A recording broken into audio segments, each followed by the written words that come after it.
What's up, everybody? Welcome into the latest Windy City Gridiron Radio.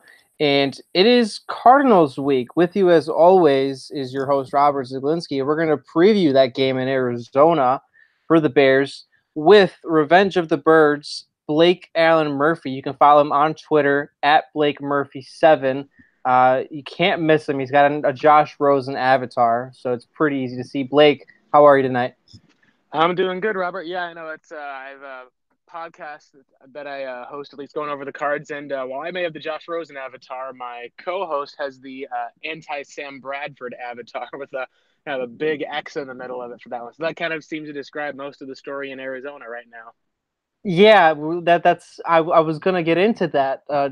Blake, what I mean, I get the best way to ask this, what's going on? The Cardinals are last in most relevant NFL offensive statistics. The defense hasn't necessarily been much better, but right now the Cardinals look like one of the worst teams in the league. I know it's only 2 games in, but when a team's only scored 6 points through 2 games and has been outscored 58-6 overall, you can't really reach another conclusion. What's going on? Yeah, well, I mean, just to even kind of encapsulate it further, the broadcast crew on this last Sunday's game celebrated when they crossed the 50-yard line. So it's just like one of those, like, good for you guys. Yeah, like the little golf clap. And it was an area where, when you're looking at how the Cardinals, a lot of this was unexpected for a lot of people who looked and saw the team based on what the coaching staff and the players themselves had felt around the team. The biggest way that you can kind of sum it up ultimately is that the defense is still an adjusting, where the coaching staff has trying to implement a new scheme, and they currently either don't have the talent or aren't really adjusting to their players' skill set on defense as much. They've been having to play Buda Baker, their second round pick last year, who's brought in to be a safety and a cornerback at the linebacker role on first and second down. And they're having to have street free agents play ahead of some of their first round draft picks. So part of that, I think, is in some cases it's maybe mental with the players, but in a lot of it, it's that they really are trying to put a scheme in place that and kind of adapt as best as they can to whether it's the scheme, the coverage. It's been kind of a little bit of a mismatch on the defensive side, which we can see from times with new defensive coordinators sometimes. But really, what it's come down to is that the defense gets tired in the second half because the offense is so underperforming. You put Sam Bradford, who's everyone knows is a checkdown machine, into a Mike McCoy offense, which a good way that someone described it is if the Bears are working on kind of finding new ways to create an open space with Matt Nagy. The Cardinals are doing the opposite and almost restricting and making it much smaller. So really, it's just been almost one of the worst kind of combinations of coordinator and scheme. And in some cases, I do think McCoy has adjusted his scheme to try to help keep Sam Bradford upright. And as a result, you're seeing some of these poor statistics. I believe right now the defining stat that was just kind of mind blowing was Bradford's only has 4.0 yards per attempt this year. That means that, like, for the average number of passes he's throwing is like, from one side of the kitchen table to just about like the other side of the dining set. So that's part of the reason why it's been so struggling, is when you add that in his inaccuracy, and the Cardinals offense has just been completely inept. Part of that ineptness in the offense is, to me, saddening because I love watching him play so much. Uh, David Johnson kind of, I guess, being underused. What's the deal there? Why? I mean, this is a guy that obviously missed most of last season with a broken wrist, and before that, he was a first-team All-Pro, and this was a guy that was getting 26 touches a game. You would think an offense that is struggling in the way that the Cardinals are, they'd like to get their best player more involved. Yeah, with Johnson, some of it I think is really, when you're saying that he's been miscast, that really seems to sum it up. I think someone broken down the statistics about almost a third of the time, or a little under a third of the time in the 2016, he was out running routes as a wide receiver, whether it was in the slot or being split out wide. This year, it's only about 4% or so of the time that he's being split out wide. And when you're looking at the areas that he's running, they're not really running him outside; it's just running him straight up the middle with a power run. And while he's, a great back with acceleration, his skill set really thrives on being a mismatch, and you can move around. And instead, you've kind of pushed him into this first and second down power back kind of role that really doesn't suit him. And so as a result, you're kind of looking at a very typical game plan of first down, you run it straight forward with David Johnson. Teams load the box. Second down, usually you'll try to run it again with David Johnson for that one, and maybe you pick up some yards for that one. And on third down, a lot of times ends up being an incomplete pass because teams know what's coming since you're in third and long. And Sam Bradford not wanting to get hurt will either avoid the long throw or will check it down, or in some cases, he's missed his guy entirely running off his back foot. So I do think that that's part of the issue with this year. But what's interesting about David Johnson is he's still performing at a pretty high level, even with a very predictable script and game plan. He's still averaging about 4 yards per carry. He just has not gotten the rock as much, and they're only passing it to him 2 or 3 times. So a lot of Cardinals fans are already very sick of Mike McCoy's offense, and the team has even talked about how they have to kind of scale back some of the offense, at least for this week. And a lot of fans are saying, well, what do you mean scale back? There's literally nothing here that's really to scale back from. So it kind of feels like the Cardinal staff in some cases are trying to at least double down and trying to focus on execution, when in reality, what they need to focus is less on execution and more on being creative on offense. And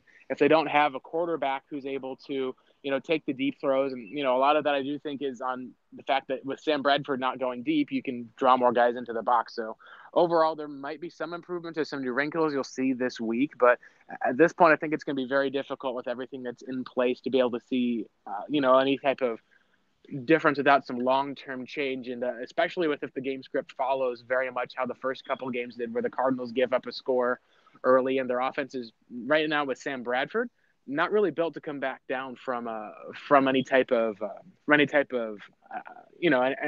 if there's any type of score that happens, it just feels like it's an insurmountable lead. Even sometimes a field goal can seem insurmountable. Now with Josh Rosen, that might be a different story for that, but we're still not sure where the coaching staff will stand in him or if he'd come into the game at all.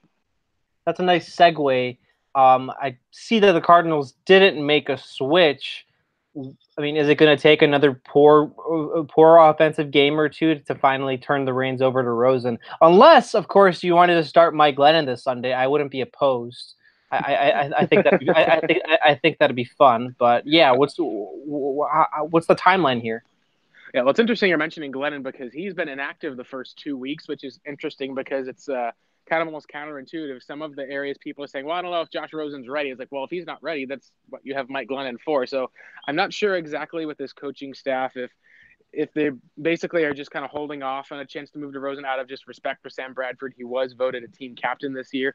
He was kind of the guy who, performed and learned the offense and did win the job in camp. But right now, the biggest question a lot of people have is what's the situation going to look like for the Cardinals? Is it going to be, where their defense is able to kind of step up? They did manage to slow up the run last week, only gave up 42 yards on the ground to Todd Gurley, but were kind of beaten up through the air with a lot of the zone defense they were being played, couldn't really get as much pressure on Jared Goff. So is it going to be a spot where Khalil Mack has 3 sacks or Bradford's, running off his back foot or fumbling or throwing picks? Is it going to be a closer game entering the half, or is it going to be another, down 21-0 kind of going into the second half? Because if it's the last one, I think there's some examples where, maybe you do end up seeing Josh Rosen in the second half to kind of lead up to a spark. Okay.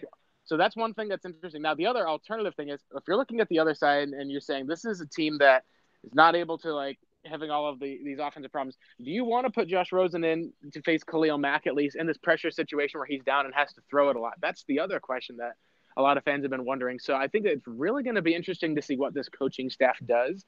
Because I honestly don't think it's not worth it to compare. But if they do decide to put Rosen in, and we've seen at least in what he's shown with camp in the preseason, he's got a much stronger and a bit more accurate arm in the intermediate passing game. Maybe you put him in, he ends up hitting a couple of deep shots. The Cardinals offense can get going. You have the run game. Perhaps they do throw the ball to David Johnson more. That's something that their head coach talked about that they're trying to push their offensive coordinator to do. So it's kind of a spot of where you just really don't know. On one hand, you feel like maybe that's exactly the spark they need, and they're like, all right, we've seen what we need from Bradford. We're making the switch. On the other hand, maybe they decide, you know what, we just have to kind of ride or die with Bradford. Maybe Glennon is active, and they put him in at some point if there's, an injury or if he keeps getting beaten up. We just are not sure at this point as Cardinals fans because there's a lot of questions, there's a lot of issues, and you kind of don't know where to start. The head coach, Steve Wilks, even said this week, there's so many issues going on. If I thought it was just quarterback, I'd switch it out. You sound exasperated, to be honest. It is a little bit exasperating because after the first of the signings where you signed Mike McCoy, it's like, well, what did you expect? He got run out of week 6 in Denver. And when you're talking about Sam Bradford, well, people talked about how they said he was accurate and they said that he had a lot of, but you also know that this is a guy who doesn't really handle pressure well and he's coming off of an injury and you're kind of looking at a skittish and scared quarterback. So a lot of Cardinals fans are now looking at it saying maybe you should have started off with Josh Rosen, but the coaching staff would have viewed that as maybe, I don't know if it's waving the white flag on the year, but that's really what it kind of comes down to anyway. So we'll see. Because as a Cardinals fan, the biggest thing that you have to look for is kind of like, is this going to be a year where it's off to a slow start? You put in the quarterback and you maybe see a turnaround like the Texans did with a little bit of a new life, or is this going to be kind of like a slog fest where you're like, man, it feels like the Cleveland Browns, like you kind of feel like you want to put the rookie quarterback in, but you also kind of aren't sure of what the situation is. So I think a lot of things we're going to learn about the Cardinals in this game will be just how they're able to, adapt to these changes, because you can get punched in the face once and call it as one game. We see it the second as a trend. If there's a third poor output put on offense and the defense is basically able to have the opposing offense dink and dunk down the field, there's going to be a lot of things that people saying, yeah, this is a trend, and there's going to have to be major changes made here. I want to circle back because you talked about the defense getting used to Steve Wilks' scheme at the top. I was under the impression that this was that the defense had enough talent to kind of persevere through a scheme change. I mean, Chandler Jones and Patrick Peterson, some other guys there are pretty good. And I think they're still just in the scope of Sunday's game. I think the Cardinals defense should still be pretty poised to give a struggling Mitch Trubisky and company a lot of problems on offense. While I think we know what's going to happen with Khalil Mack and company on defense, I think that's what probably puts the Bears in an excellent position to win. I think Jones and Peterson are good enough, and some other guys there are good enough to keep the margin to keep the margin closer. So go in a little bit more about those defensive issues. That's a little strange to me. Yeah, for the most part, like with week one, it seemed like the Cardinals were being not necessarily like outcoached. It was more of like that the scheme had called for Alex Smith to have these dump off passes to running backs, and their linebackers either were out of place in coverage or their defensive ends. Some of them got bullied around in the run game around the edge. So they made some adjustments for week two. But really what's happened with a lot of it is Steve Wilks has taken kind of a team that was built on having a lot of speed, and a lot of guys are having to think through things. It's like the whole entirety of what the defense was designed to do was to try to have guys have one read, like, here's your job, you're responsible for this, versus having to kind of read and react. So some of it might be, taking some of these veteran Cardinals players who are used to, oh, okay, I see what's happening here, and then reacting. Well, that's them getting out of their gap, which is their new assignment. And all of a sudden the player is able to burst left because everyone else, was doing what they were supposed to be doing. I do think part of the thing and this is what a lot of Cardinals fans have been wondering as well, is how much of this is really a talent issue where you're like, you just don't have the talent to run the defense as well as maybe he did in Carolina, or maybe it's that they're taking some extra time to have to adjust to it. And how much of it is on Wilks with his ability to adapt his players versus just kind of push them into his new scheme? Because some of what's interesting when you look at how Chandler Jones has went from kind of a 4-3 defensive end in New England to when he became kind of a 3-4 rush linebacker standing up, he was, maybe the most underrated player in the NFL last year and the most disruptive guy with he led the league in sacks and also led the league in tackles for loss. So he was just a huge force. This year he has 1 sack, and you'd think that, him rushing the quarterback on each of the plays now would have a bigger impact, but with a hand in the dirt, for whatever reason, he just doesn't seem to be able to either set the edge as well or being able to kind of get after the quarterback, or instead of being able to kind of loop around, he's kind of having to hold that edge there. So I think that some of it at least is maybe it is on the coaching staff, and that's one of the questions we'll have to at least see moving forward, especially since, last week, Patrick Peterson, he moved from man coverage, just followed the best guy around to his own coverage, and their cornerback, Jamar Taylor, just got abused by the speedy Brandon Cooks for over 100 yards, some big-time catches. So that'll be something to watch, at least with a guy like Allen Robinson or Taylor Gabriel, as well as they can use some of that speed and that separation to be able to get around, since Arizona right now, they really are in need of an opposing pass rusher opposite Chandler Jones. They may get one. Marcus Golden is expected for the most part to play. He ended up having, I believe, double-digit sacks, led the team in sacks, actually, in the year when they had Golden, Campbell, and Jones all on the same team. Still coming off an ACL, it'll be interesting to see, but that's kind of where some of the questions is how much of this is just a matter of time and just working through some of these issues on defense, and how much of it is just, that you're looking at a coaching staff that, and this is kind of the thing that I'm wondering is, are they in over their heads a little bit with this? Because it seems like some of these issues, like with, oh, we need to throw the ball more to David Johnson. It's like, you had 9 months to be able to take a look at the film to know how to use David Johnson. You had 9 months to look at, Patrick Peterson being able to shut guys down. You had 9 months to see that Chandler Jones, the Patriots, with his hand in the dirt, was a good player. He became a elite, like high end player in that 3-4. So some of it is just a question, I guess, of is this a good job of coaching? And I think that's what a lot of Cardinals fans are wondering, especially given just the lack of usage that you're seeing in David Johnson and some of these other playmakers on defense with two talented and athletic first-round linebackers kind of having to sit on the sidelines as backups. Talking to Blake Murphy of Revenge of the Birds. You can follow him on Twitter at BlakeMurphy7. Follow me on Twitter at Robert Zaglinski, and follow us on Twitter at WC Gridiron. Before we get to keys to the game and predictions and all that stuff, I think I kind of know where your answer is going to be, but give me one positive thing that you think the Cardinals will do the rest of the season, and then tell me if you think they will turn this around. And turn this around can mean whatever you want. Yeah, the biggest positive I think that the Cardinals are going to at least have is I think that they will be able to turn around the defense at least. I think there's too much talent on the defense for them to be a continually, kind of lagging defense here. I think they'll be able to turn it around because of not just having too much talent, but part of it I think is that the offense has been holding back the defense, and defense goes out and, the opposing offense drives down the field, gets to the, 45-yard line, has to punt. The offense is standing back on their own 5-yard line. They go 3 and out. All of a sudden, the defense has to get back on the field. That's not only just wearing down on you, that's something that I think is going to be really, really difficult to be able to look at from the sideline and have confidence at least in winning the game or going out and feeling like you're able to win the game. You go out and get an interception for your defense and go 3 and out. It's just really difficult. So I do think that once the Cardinals do end up figuring out, at least a little bit better offensive, like at some point you have to figure that the ineptitude is going to stop, whether it's a quarterback change or something. So you'll probably end up seeing the defense at least get a little bit more figured out and make some of the adjustments. You already saw in just 1 week, they went from, 166 rushing yards to about 80, I believe. So you cut that in half. There are adjustments that they were able to make.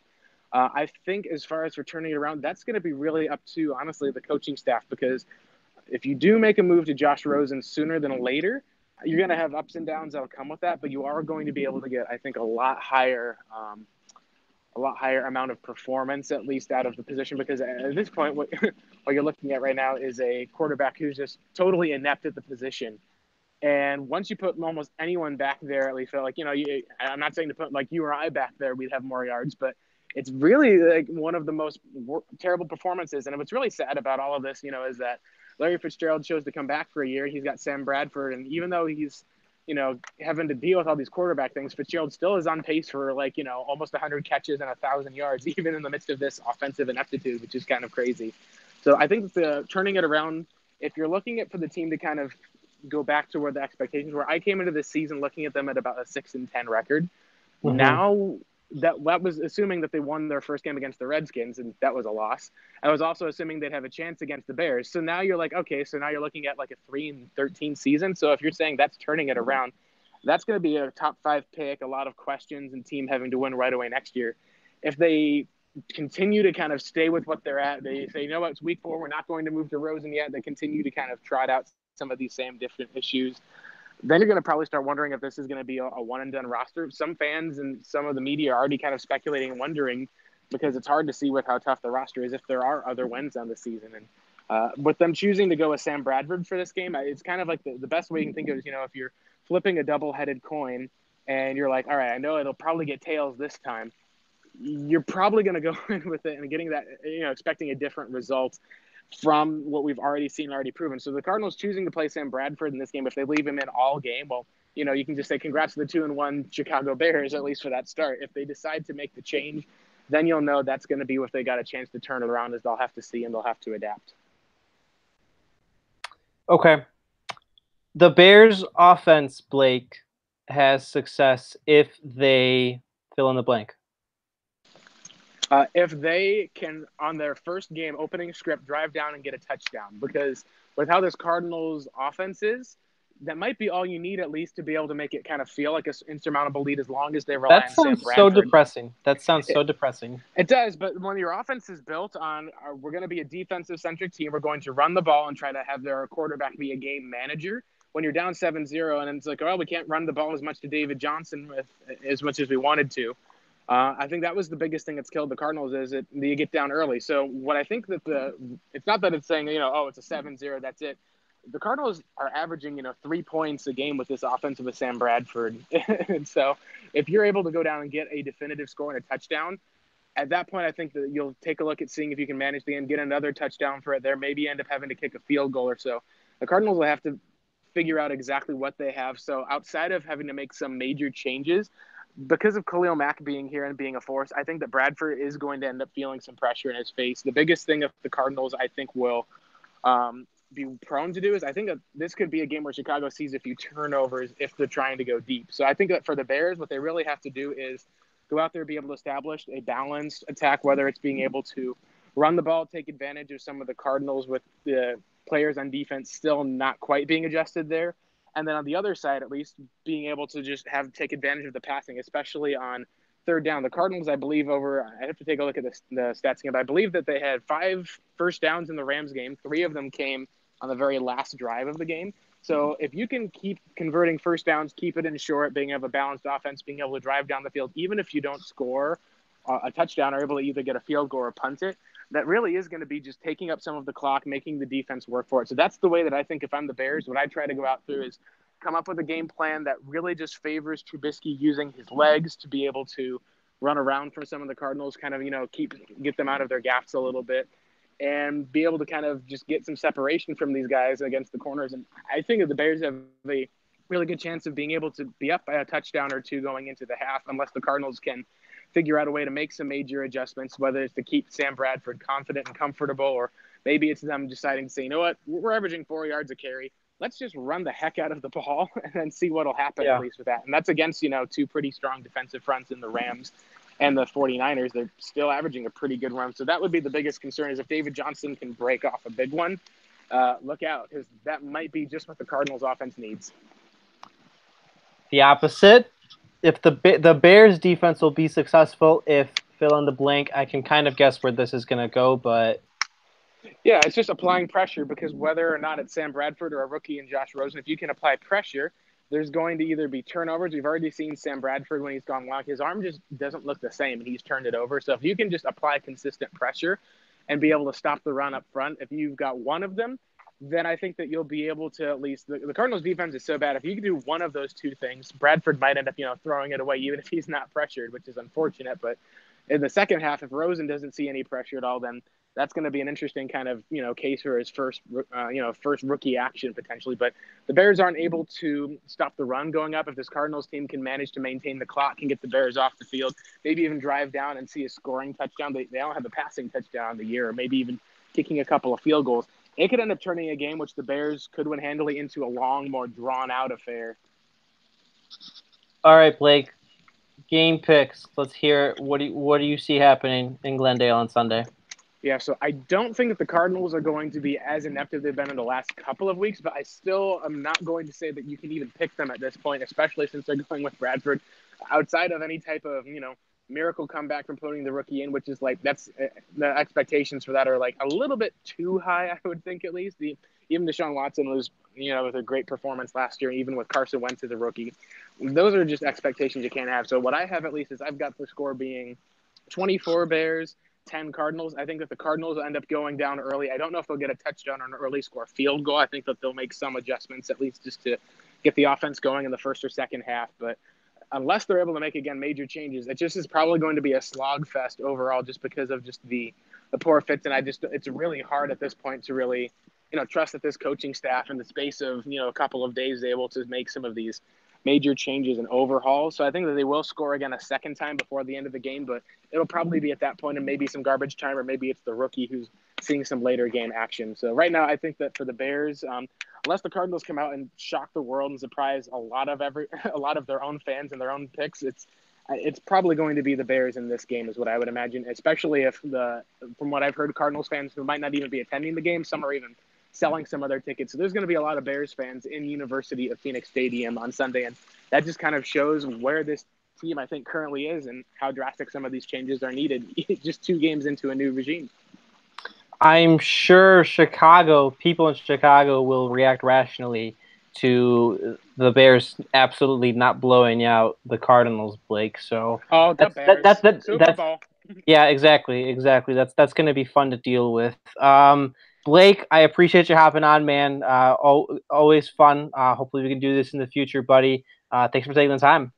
I appreciate it. Yeah, and don't be shocked. If Josh Rosen does come in, it'll be really interesting because he's looked good and he's had an arm. So don't be surprised, at least if he does come in and you do see at least a bit of that spark and a bit of that impact. But my guess is with Khalil Mack, it might be that they'll give him a whole week to prepare. We'll see what the coaching staff has dragged up and just see just how desperate they kind of feel going into this game again.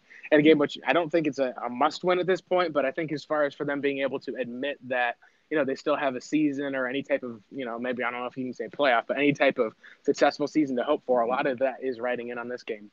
My ultimate nightmare is Rosen coming into the second half and lighting it up.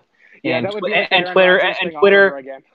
Yeah, and Twitter. No, not only the Aaron Rodgers, but lighting it up as a young quarterback, and immediately people talking about something about Ryan Pace, something about Trubisky. That's my ultimate nightmare. So I really hope that doesn't happen. Just in this one case. I mean, it can happen because it's directly against the Bears. Like I'd hope for your sake that Rosen turns out well and he comes out, but like just in this one little prism, in this one magnifying glass of a game, I really.